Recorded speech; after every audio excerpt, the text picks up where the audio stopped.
on top of that, with everything you've accomplished, like, I guess the question is, and it's baked into this whole conversation, is like, what's left for you? Yeah, I think I still love the process for me. I still love the practicing. I still love the opportunity to get better with the guys.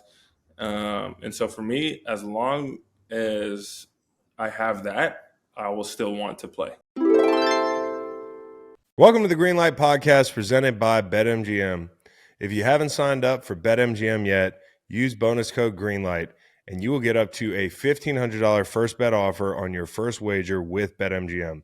Here's how it works. Download the BetMGM app and sign up using bonus code GREENLIGHT. Deposit at least $10 and place your first wager on any game. If that bet loses, you will receive up to $1,500 in bonus bets. Just make sure you use bonus code GREENLIGHT when you sign up.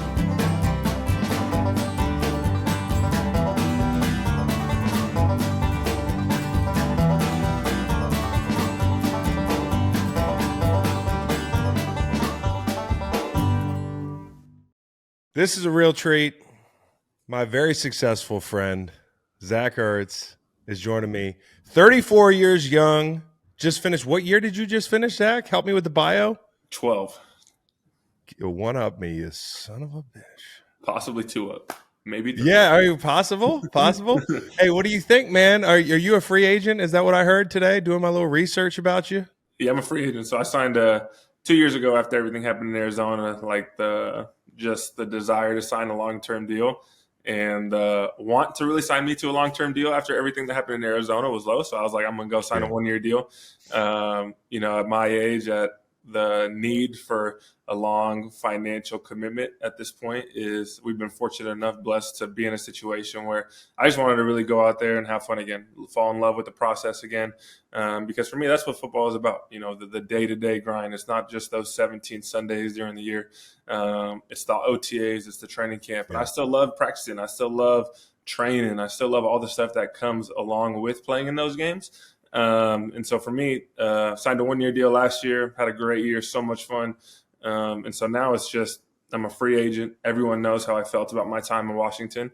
So we'll see what happens. Well, I got to tell you, it looked fun from the outside looking in. I know we texted a few times and you gave me probably the most valuable piece of information going into the season as an analyst. You were like, this guy's Jayden Daniels is really good. Yeah. I don't know how many weeks it took you to tell me that, but like, how quick was it for you to figure that out? Yeah, I think, I've been around a lot of young quarterbacks. I've played with a lot of quarterbacks at this point, and you don't get drafted second overall without the physical tools. Obviously, you get drafted that high, you can throw the ball, you can put the ball wherever you want it. But it's how he was approaching everything else that was like, okay, this kid is going to be special. Like during the OTAs, he was the first. He'd be in there at 5 a.m. OTAs don't start till 9 o'clock. He's over there getting the script, going through the script, doing his VR goggles thing and running through it all. So he's getting so many he had so many reps banked before he even got to training camp. And then just his humility and desire to learn, I feel like is so rare today. And you feel like the salty vet, but it's especially so rare with young guys. People come in, and I'm sure I was the same way. I'm sure Selleck would say Zach thought he had all the answers, didn't want to hear anything. But Jayden was like, he wanted my opinion. He wanted what I saw in certain things. And to me, that's the most fun part is creating that chemistry, because you can't do it by just talking about it, and you can't just do it by just running the routes. In order to create the chemistry with the quarterback, you really have to execute it on the field. I shouldn't even say execute at a high level or a poor level, mess up, and then have the ability to talk to someone about it. Because if they don't want to learn, if they don't want to talk about it, then you're never going to really reach your potential. And so the thing I loved most probably about Jayden and playing with him is that he just wanted to get better. He had no ego. He was just one of the guys in the locker room. And I knew early on how good he was going to be. Dude, I mean, I think it was maybe the Cincy game where he hit that ball outside the numbers. And I just laughed. I was like, this guy's got an otherworldly, he's got otherworldly arm talent, but he also seems to be so calm. And, he seems to avoid the big mistakes. Which you see a lot of young guys not doing. How long did it take you guys to get on that same page you're talking about? Like any rookie, I know he's light years ahead of some guys, but I always wondered this, and I figure especially at tight end, because of all the unspoken kind of like communication that goes on between quarterback and a tight end, finding a soft spot in a zone, that type of thing. How long does it take to really get that down? Is it weeks? Is it months? Do you look up halfway through the season? Yeah, I think if you watch our film, especially Jayden and I, and really Jayden and any of the skill guys, you look at where we were to start the year to where we finished the end of the year. I feel like we were just scratching the surface. Like we are getting closer to our potential in the NFC Championship game as a quarterback tight end relationship. Like we were so far ahead of when we played Tampa in Week 1, and so it really just is. You can't replicate. You can't like just talking about it. You got to have the reps together, and it's so much time on task. And you see why guys like Trav and Pat have been on the same page for so long, or Tom and Rob for so long. It's just because they have so many banked reps together. They have so much time on task that there is no surprising when there's a look that maybe you didn't game. There's no game plan for but we've seen that rep. So it really doesn't matter what the defense is going to present. And so we felt like by the end of the year, we were on that same page that we already knew what the look was going to be. So I knew exactly how he wanted me to run the route, and I knew exactly how he was going to throw the ball. And like you look at the touchdown in the against the Lions in the playoffs, like the timing on that play was insane from a rookie quarterback. Like I got out of my break maybe a step, and I was like reacting to the ball. And that doesn't happen with young quarterbacks, honestly. A lot of young quarterbacks come in and they have to see something open in order to throw it. Because in college, you just wait for someone to get open and then you throw it, and you can make all the throws. But in the NFL, it's not like that. Everyone is so fast. The windows are so small. The D-lines are so good that you have to be able to throw with anticipation. And Jayden can do all this stuff. He can run around, make all the plays, but he is an elite pocket passer. No question. And the quarterback run element, some of the biggest plays of the season on money downs are him pulling the ball on a read option or having an option to throw the ball. I mean, think about like the end of that Tampa game. Yeah. You know what I mean? Like I'd hate to be that left end. For sure. You know what I mean? Like it's the you're worst. Damned if you do, you're damned if you don't. I mean, he is probably the fastest guy on the field when he steps on the field and as a quarterback. And so it's just like the talent, the athleticism, the talent. Like he doesn't look like he's running that fast until you look at the speeds after the game and he's hitting 21.5 miles an hour. No way. Yes, bro. It's insane. You said he's the fastest guy on the field. I think if you just lined everyone up and said go, I think Jayden would be top. I mean, it depends who's on the field, obviously. No, right. If Tyreek's on the field or matter. one of these guys. I think he's good. Like every time he steps on the field, he's top 3 fastest guys on the field. Damn. And I feel like a lot of that as a lineman, the thing that probably would frustrate a lineman a lot is that first step, that stride. Yeah. Like he's out leveraged you. Yeah. You know what I mean? You really have to play him outside in because that first step, I mean, it's like he takes a big step in a bucket 4 feet away. I mean, like. Yeah, I mean, we played the Browns, like, I don't know, in the week 5, week 6, and they brought cover 0, had a perfect blitz. I think it was Jeremiah, number 6, blitzed off the edge, unblocked, probably the most athletic linebacker in the league. Yeah. Jayden made a miss, ran for 40. And it's just like, I don't know what you do. And if you rush for a contain and just play high, he steps up and just sits in the pocket and makes a throw like he did against the Bengals to Terry. So it's like, I don't really know what you do as a D lineman when you get that free rush, but I love the kid. So was there ever a moment where he actually like could enjoy his own greatness in year 1? Like he seemed like the kind of guy that he'd do something amazing and then act like, I've been there before. I mean, that's kind of just who he is. I think that's why guys love him so much and love playing for him because it's never about him. Like no matter what he does, he never makes it about himself. We score the game winner against the Eagles on the last play of the game, and it's all about Jameson making the play down the middle. He throws the ball to Terry. He's saying, what a catch by Terry. What a great call by Cliff. He's never making it about himself. And as a guy on the team, that's like we know the quarterback deserves all the praise. Like they're so important to every game. But when a guy's just like, no, it's not about me. Those are the guys that you're like, yes, bro, whatever you need, I got you.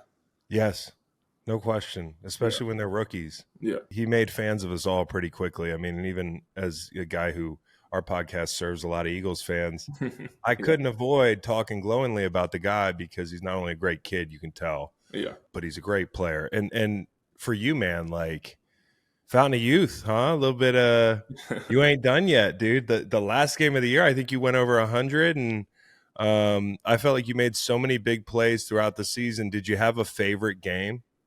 I I think the Lions game was obviously special to be Oh yeah, in that environment, and to be as effective as we were on offense was pretty special. Those are the games that are fun when you just feel like no matter what a defense is trying to do, they really can't stop you. And they obviously, couldn't. we know the defensive situation that they had without Aiden and how amazing of a Mhm. player he is, how much we respect him, and kind of some of their D linemen. But just to be able to go out there in that environment, it was one of the best environments I've been in as an opposing player. And just to go out and execute like that and make a couple big plays. And so there's a lot of games, honestly. But like you said, I did feel so good this year. Dan Quinn is just a phenomenal coach. He took care of me like unbelievably. He told me during OTAs, he's like, hey, I know you're like you're going to kill yourself in practice if we don't take care of you. So you have no say in this matter, but you're not practicing on a Wednesday this year. No matter what you want to Oh, do, you're not practicing on a Wednesday. I was at first, it was hard because it was like twist all the my guys, arm. it's week one or we're coming off a Thursday game and I had 10 days to recover. It's like, coach, I can go out there and practice. Like, I'm fine. He's like, no, this is a long season. We need you at your best on Sundays. It's not about Wednesdays. You and Jayden got so much good work in the offseason and training camp that this really isn't your decision. And in 6 weeks, if you don't like it, we can reevaluate it. And so for him, just to kind of take that off my plate as a player and say, no, this is the plan. I really appreciated that. And I know a guy like you would appreciate that as well. And just, he's a great communicator, so authentic, and just, he cares about you as a person, Yeah, you really get that sense. I remember visiting Atlanta before I went to New England. It came down to Dan and Bill, and honestly, I loved just sitting there with him. You could tell that everything's about competition, like in a good way. Yeah. Right down to like he brought that Pete Carroll kind of vibe down to Atlanta. I wonder if you got a sense of that same thing up in Washington. Did he have a little basketball goal to start the meeting? Did he bring that up with him? He did not bring the basketball hoop up to DC, but like we did this bag drill every single day of practice where it was like offense versus defense right after stretch line. Everyone had to run over. The offensive coaches were on one side, the defensive coaches were on the other, and it was literally just like 4 bag drills, and everyone had to go through it on offense and defense, and the winner, everyone knew who won, but at the start of the next day, that was the first thing up on the board. Hey, who Yeah. won bags and who won the competition period for the day? And so everything was about competition for him. And I think that's what makes him such, like, he's constantly finding ways that are unorthodox. Like, everyone knows when you're going ones against the ones in training camp or OTAs, like, yeah, you're going to go. But what about on a Tuesday in May or on April 10th? How do you get these guys going? And Yeah. so for me, he's just so authentic. He was probably the best I've been around in terms of his weekly messaging, in terms of what buttons to push, how to get what he wanted across each and every week. And so, yeah, phenomenal. So when we did it in 17, you were what, like 27 or something like Yeah, that? I just finished. That was my 5th year. Yep. Yeah, and yeah, still to me you seem like a vet. Like, you're Yeah. not like some young guy. Like that's why I feel super old looking and seeing that like you ain't even really that old yet. but but how different was it to go on this run and come up short, but I'm talking about like just the process and how can you compare, your job in 17 to your job in 24, because I know we talked a little bit about like, hey, like I'm the old vet now. Yeah. What's that like and how did that go? Well, I think it was twofold, really. In Philly, obviously, phenomenal group of guys, and we had really the core of that team in 17 have been together for a long time. That's right. Between Kels, Fletch, BG, Lane, myself, Malcolm, even Rodney had been there. Malcolm and Rodney had both been there for a couple years, I want to say, and so JP obviously. And so I just felt like that team had grown. We had a stat, like we took our licks the year before. I don't know if we finished last or second last in the division the year prior. And so we had just experienced so much together that when we were so calloused as a group by the time 17 got there, like we knew we added you, we added LeGarrette. So we added guys that had a history of winning and understood what it looked like. But we also kind of knew, like, hey, we're good players. Like, we've been going against each other for a long time. And, yeah, last year was tough. But we got some good players on this team. Carson was obviously a rising player in the league at the time. And so I think just the cohesiveness, like, I didn't really have to say anything because we had so many good leaders. Like, Right. I just kind of went about my business and did everything I could on and off the field to be at my best. And that's all really people I felt like expected of me at the time. Like I was just kind of the lead by example. Don't worry about Zach. Hopefully he'll be open on third down and in the red zone. He will.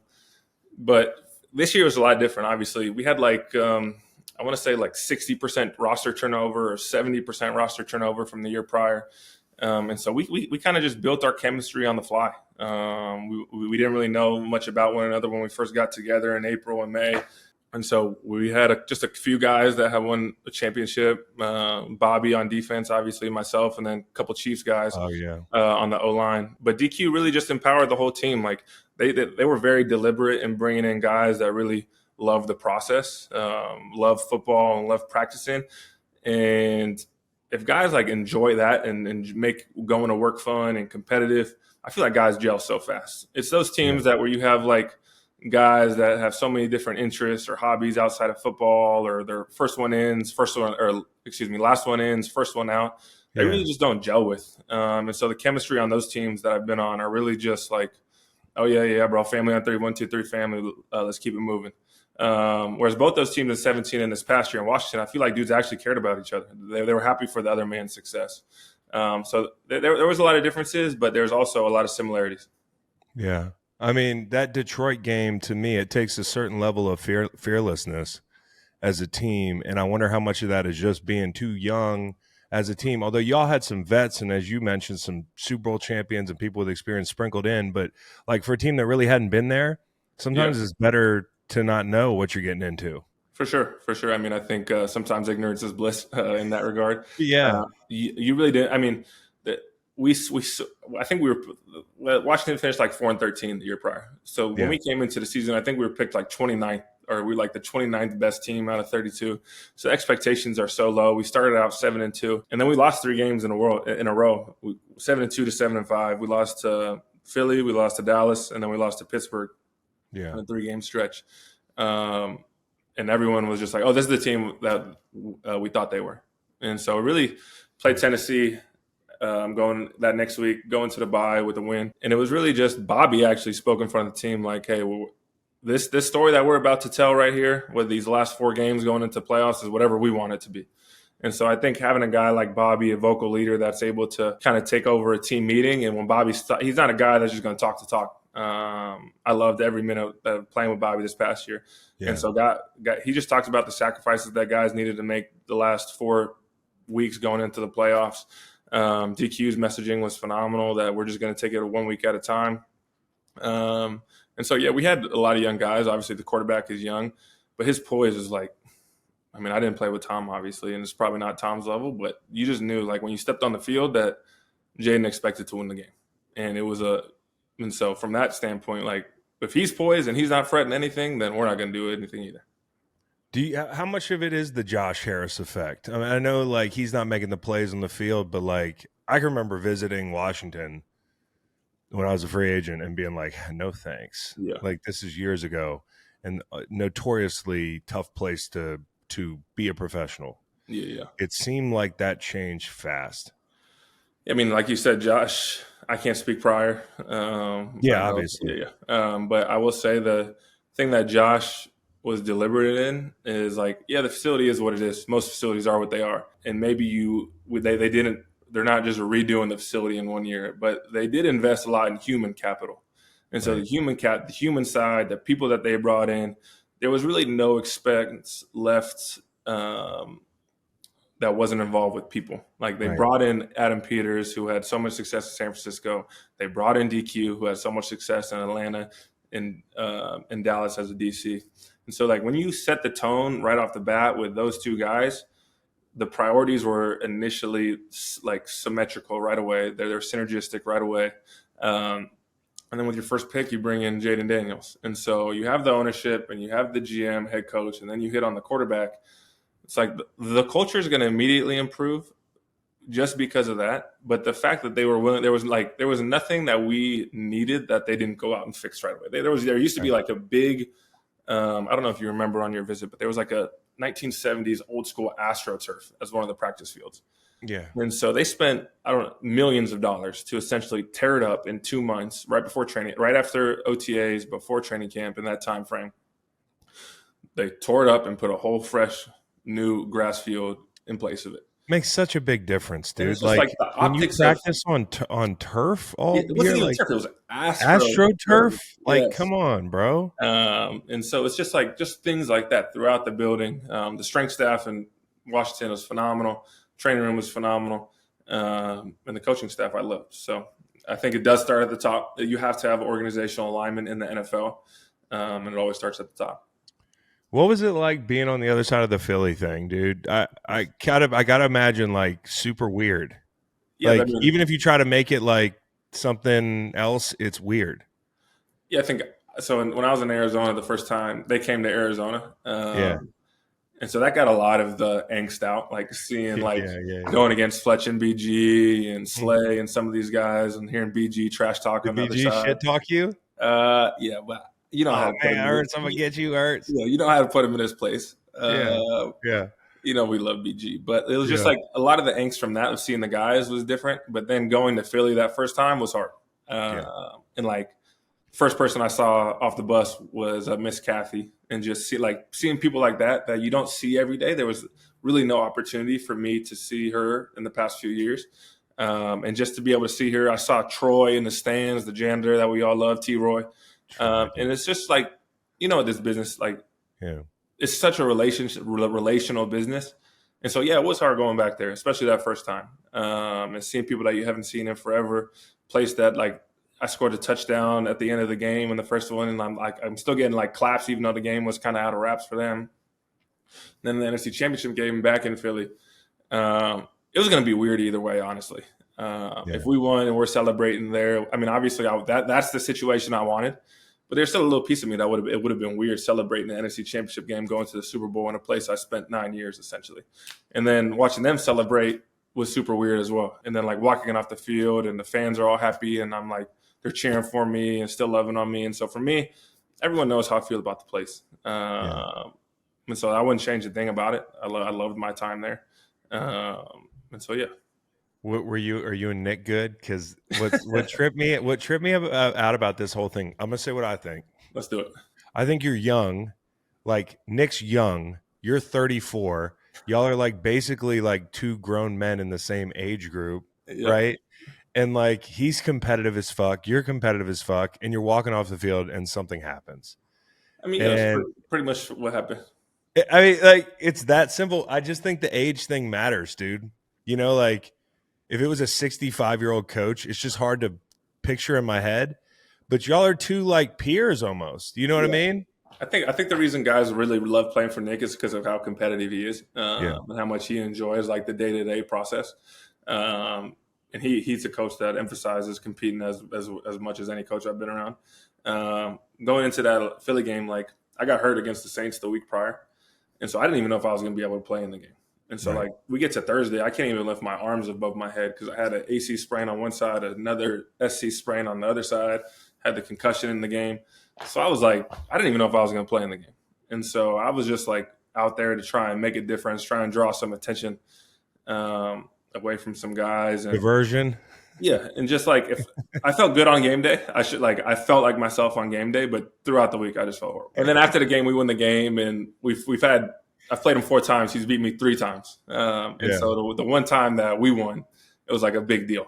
Like Yeah. he's over there. So that was kind of the thing. Like, bro, I was over there acting all cordially when you beat me. Like you Yeah. kind of have to be on the other side. And so You got to take the other side of it. yeah, we were fine. We talked that Yeah. night. It was no big deal. I think everyone blew it up just because of That's everything Yeah. that happened in Philly. I was there. Everyone knows how I feel about the place, and everyone knows Nick as well. So I didn't think it was a big But that's cool though. It just goes to show like how shit gets blown out of proportion sometimes. It's also perfectly understandable that like people's emotions run high after a game that's like 45-43. Yeah, we That scored was on the literally the craziest. last play. That was the craziest game ever, dude. I agree. Y'all turned the ball over what, like 5-6 5 times, times. and The last still 2 games we won and played beat the Philly. Super Bowl champions. Yeah, we yeah. The last 2 times Just against goes to Philly. show you how good that team can be. Your team possibly next year. That let's say this. Deebo Samuel, which I haven't even gotten to, was the big bombshell news this week. If you're on that team, if you're not on that team, what does he do for that team? Either way. I think Cliff is so good at personnel matchups, like getting teams, and we probably had the most personnel groups in the league last year. Yeah. We ran a true 21 with 2 backs, We ran 22, we ran 12, we ran 11, we ran 13. And so Deebo is just a piece like, how do defensive coordinators really account for him? Like, is he a true 11 receiver where he's a slot? Is he a 21 running back? Um, and like, what personnel are you just going to play nickel every play against him? And then you can have another tight, like, if you go like 2 tight ends, 3 receivers, do you just go nickel or are you going to have to go base if Debo's in our running back? You can put him in. Yeah, you can put him in the core. Yeah, so it's like I think that's just another piece for Cliff to kind of use and manipulate defenses. And Cliff's so good at getting defenses to just kind of show who they are early and then attack them that way. Because you can't just attack a defense for 5 different defenses. You want the perfect play against the perfect defense. And so Cliff is so good at getting those situations. So I think with a guy like Deebo, he's so versatile. He can do really everything. That Cliff is just going to be able to really use him as a piece that I don't know if there's another guy like him. No. I feel like a whole generation of guys was compared to him, a mini generation, like 5 years worth of prospects where if you had a guy that you were like, hey, we don't know how to use him, and that's actually a good thing because he's got so many different skills. Like he's a Swiss Army knife. He's Deebo. Yeah. You know, and yeah, I could see him getting some running back reps. Is Scary Terry just like the greatest person on earth? Like, does he remind you of anybody that I would know? So you probably, I don't think you played with him, but he's the closest thing to AJ Green that I've been around in terms of his mentality. AJ Green didn't say, like I was with him in Arizona at the end of his career for 2 years. And this is a guy that probably maybe first ballot Hall of Fame, definitely Hall of Famer. His like first 10 years or 78 years in the league, all over 1,000. I know Mike Evans has kind of surpassed that, but no one had done that up to AJ. But AJ, like, if the ball wasn't going to him, he was like, okay, whatever. Ball will come. I'm going to make my impact when the ball has come. Terry's the same way. Really? Like, you don't hear a word from him during the game. You don't hear a word from him during the week about, I need more targets. I need the ball more. Even early in the season, he wasn't getting a ton of targets because we were just kind of – no one was really getting a ton of targets. We were just kind of finding our way. He didn't say anything. And this is a guy that I don't know exactly how many yards he went to, but he set the franchise record for touchdowns this year. He's probably the best, like, awkward contested catch receiver I've ever seen. Like where the ball's like off to your side or something. Like it's like a jump ball where he's going up there and catching it in his chest. Where it's like you've been coached your whole career to go up and high point it, and Terry finds a way. But if you do high point it, the ball's probably getting knocked out because the DBs are so good. He's making diving catches where the ball just kind of sticks. It's just like his selflessness really sets the tone for that building, in my opinion. He's the guy that's been there through thick and thin. And he's the guy that doesn't say a word, and he's one of the best receivers in the league. That's awesome. Yeah, he seems awesome. Your big night, man. I wanted to ask you about this night. A $750,000 night from Zach Ertz. It was Atlanta. That was a big one. So you go into a big game with playoff implications. It's come down right to the wire. And you go $250K for a game winner, $250K for 60 receptions, $250K for 600 yards. You rack up all these incentives, and you pass Ozzie to be 9th all-time on the list for yards by tight end, which is news to me, man. You're pretty damn good, huh? We got some stuff to talk about after football, maybe. And it was your mom's birthday, who's lovely. What a day, dude. What a day. It was a fun day, obviously, to have a game like that, and pretty much a win in your in situation was so much fun. And Jayden was just calling my number. I think I don't know what the stats were. But just to make the plays when the team needed me, especially in that situation, it was unbelievable. I mean, that's really what you want to be known for. Like, hey, it's third down. It's in the red zone. We need a play. It's late in the season. Who are we going to? And you put in all that work throughout the offseason, training camp, practice, to say, hey, when the season's on the line, who are we going to? It's either if Terry's getting double teamed, it's going to Zach. If Zach's getting attention, it's going to Terry or the running backs or whoever it is. So it was just fun that night against a good defense. 2 of the best safeties. I mean, Jesse Bates and Justin Simmons were the safeties. Yeah. So 2 really good players that I've gone against in my career. And so it was just a fun night. Obviously, the money was fun. I didn't know about it till after the game when Schefter told the whole world about it. But it was a fun night for sure. So some of that was news to you? I mean, I knew I had those in my contract. I didn't know where I was in the stats of the Damn, dude, season. I'd have been combing through that thing on the bus ride over. All right, you talk about Bates and you talk about great safeties. Like, let's talk about a defensive end that's tough to block. Who are the couple guys? What makes a defensive end tough to block when you do have to block a defensive end? That's a great point when I had to block him. But I think the thing that's really tough, like the guys that are just going to stay in their gap, to me, like if you're just going to be a D end or outside linebacker and you're just going to stay in your gap, to me, I'm. I think I'm just going to hold ground. Like I'm not going to. You hang on. Yeah, no tight end is just going to. I mean, maybe John Bates. I think John Bates is a phenomenal blocker, probably the best in the league. Is he really? Yes, bro. He's insane. I've never seen a guy be so dominant in the run game in the pass pro as John Bates. Well, that's because guys have gotten so bad in like the game is less physical. So like John Bates, they were all like John Bates in 2008. That's true. And none of them were like out in the route. Like there were just some like big 300-pound joke. How much does Bates weigh? He's like probably 265. I mean, Lee Smith in his prime was probably what 300 pounds. Oh, Lee Smith, dude. Lee Smith was a good blocking tight end. Dude, he was. I love that guy. But He's I think a piece of work. the DNs that are just kind of be really gap sound, they're tough to block, but they're not as tough to block as the guy that you really have no idea what they're doing. BG. Like, yeah, BG will play any gap he wants to. There is no gap.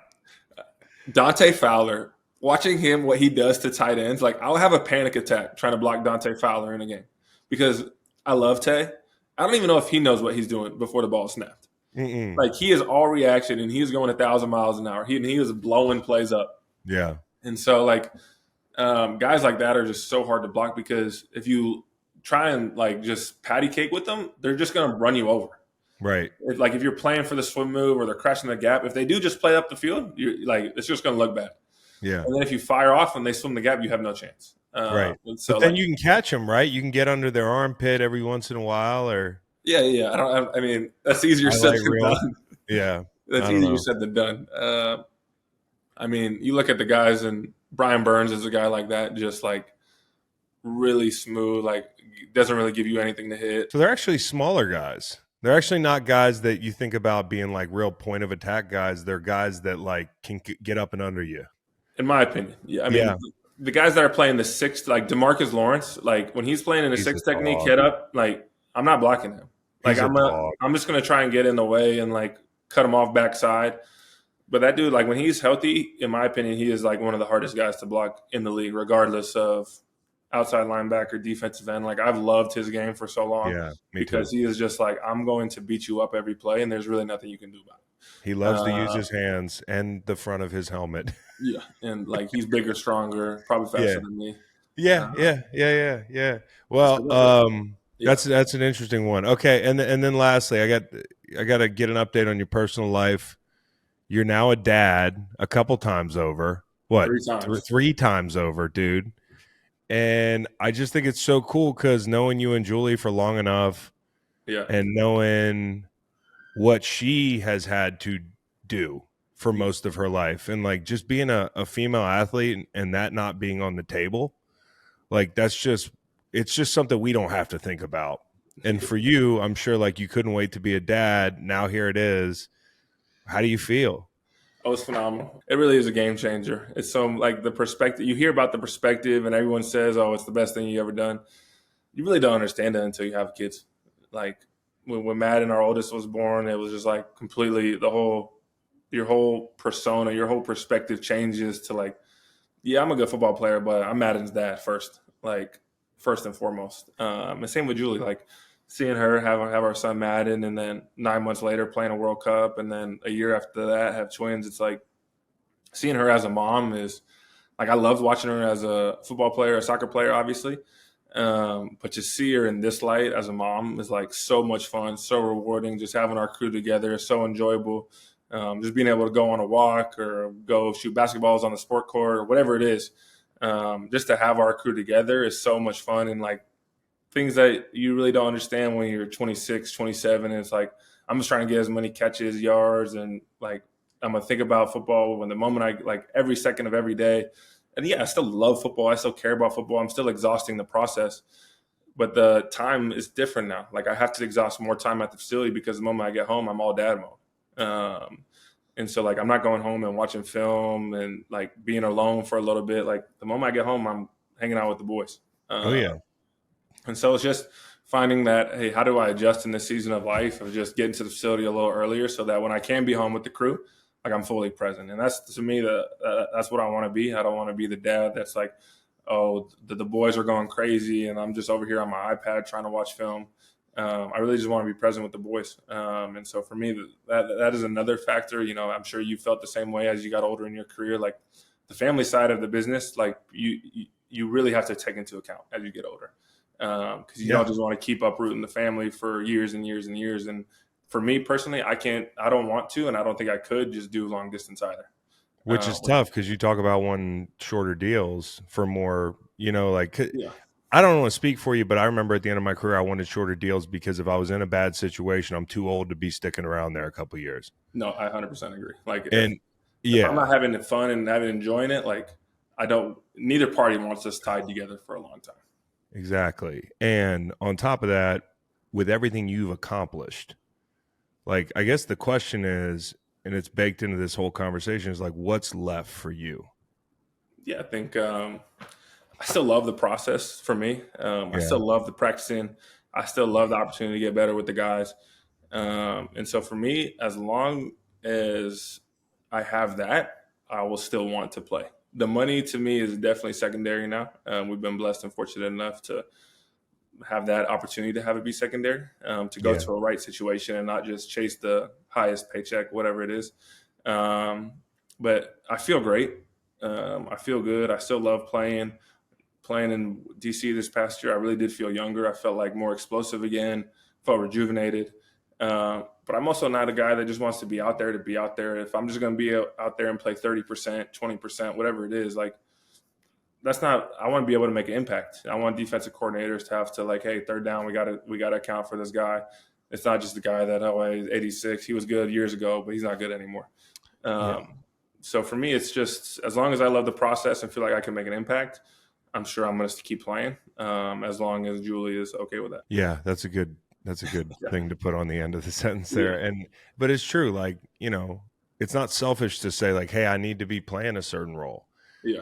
You know, because like football's too hard.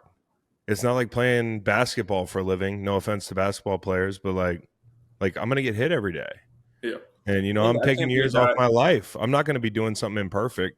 Yeah. You know, so. And it's like when I commit to something, when you committed to something, it's like every day is a process to get better. It's not like something I just pick up in OTAs or like the process has already started and it's an everyday thing for me. And so it's like, if I'm giving I will never be a guy that will just be like, hey, I'm going to pour 50% into this thing and then I'm going to expect 50% return on it. Like I'm going to be all in as long as I'm in this thing. And then when I'm done, I'm done. The kids do make it harder to keep playing. That's kind of why I got out. And so I just was wondering with you having 3, like how many more, but it sounds like you still got it, bro. It looked like you still had it. And I'm wishing you luck this year and beyond, bro. Maybe I'll see you soon. I'm going to be out your way. So hopefully we get together. I would love that. You know, our brotherhood, our family is all encompassing and you're a part of that. No question, we appreciate bro. you. I missed hanging out with you in the locker room every day. It was so much fun. And we had it's good to see you crushing it in all aspects of life now. I wouldn't say crushing it, but we're doing good, man. Good enough to get Zach Ertz on the program. Well, Waylon dropped 28 in the basketball game, so I mean,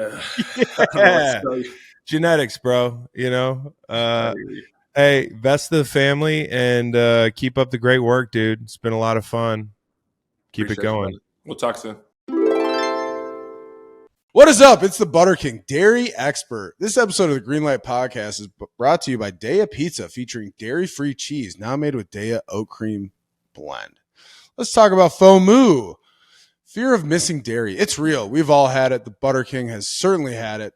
When you hear about dairy-free cheese, you get a little skeptical, especially if you're a cheese and butter lover like me.